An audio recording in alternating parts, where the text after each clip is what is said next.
embarquement immédiat sur le site du musée de l'air et de l'espace.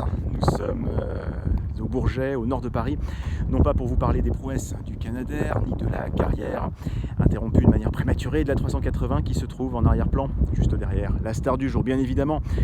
Vous l'aurez certainement reconnu, l'Audi e-tron dans sa version Sportback. De quoi s'agit-il? Eh bien tout simplement de la version SUV coupé, du SUV tout électrique de chez Audi. Donc e-tron Sportback, la recette est assez classique. Prenez donc un e-tron conventionnel avec une ligne de toit fuyante, voilà, un profil typé fastback, une silhouette sensiblement plus dynamique que l'e-tron classique. Le gabarit reste pourtant tout à fait similaire, 4,90 m de long, le poids également toujours 2,5 tonnes, légèrement plus même pour cette version 55 Quattro avec une batterie de 86 kWh. Elle a été légèrement optimisée d'ailleurs, ses capacités ont été légèrement augmentées par rapport à l'e-tron classique. Concernant l'autonomie annoncée, Audi nous promet 446 km en cycle WLTP, soit 10 km de plus que l'e-tron classique. Un progrès essentiellement dû à l'aérodynamique de cet e-tron Sportback, puisque son CX progresse de 0,03 points, passant de 0,28 à 0,25. Une valeur vraiment remarquable.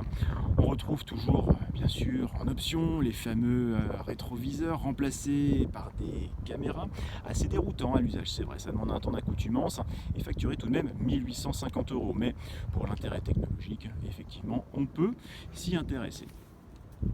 Concernant l'environnement intérieur, aucun changement par rapport à l'e-tron normal. La planche de bord est strictement identique. Toujours un compartiment sous le capot avant de 50 litres, destiné essentiellement à ranger les câbles de charge et quelques accessoires. Les places arrière, l'empattement reste le même, donc l'espace aux jambes reste tout à fait identique. La garde au toit, très correcte également, simplement l'accès est très légèrement moins pratique. Ça ne gênera guère que les grands gabarits. Voilà, donc la planche de bord, l'environnement reste 100% digital, comme sur l'e-tron classique. Et donc, juste ici, sur les contreportes, le renvoi donc des caméras en guise de rétroviseur. Côté coffre, évidemment, la nouvelle découpe du toit se solde par un volume en baisse. C'est généreux puisqu'on dispose de 610 litres au total en comptant le compartiment avant. C'est environ une cinquantaine de litres de moins que l'e-tron classique. Côté tarif, prix de départ à 74 900 € en version 50 Quattro, qui dispose d'une batterie de capacité un petit peu moins, 78 kWh, et 86 000 €, un peu plus, même 86 400 € pour cette version 55.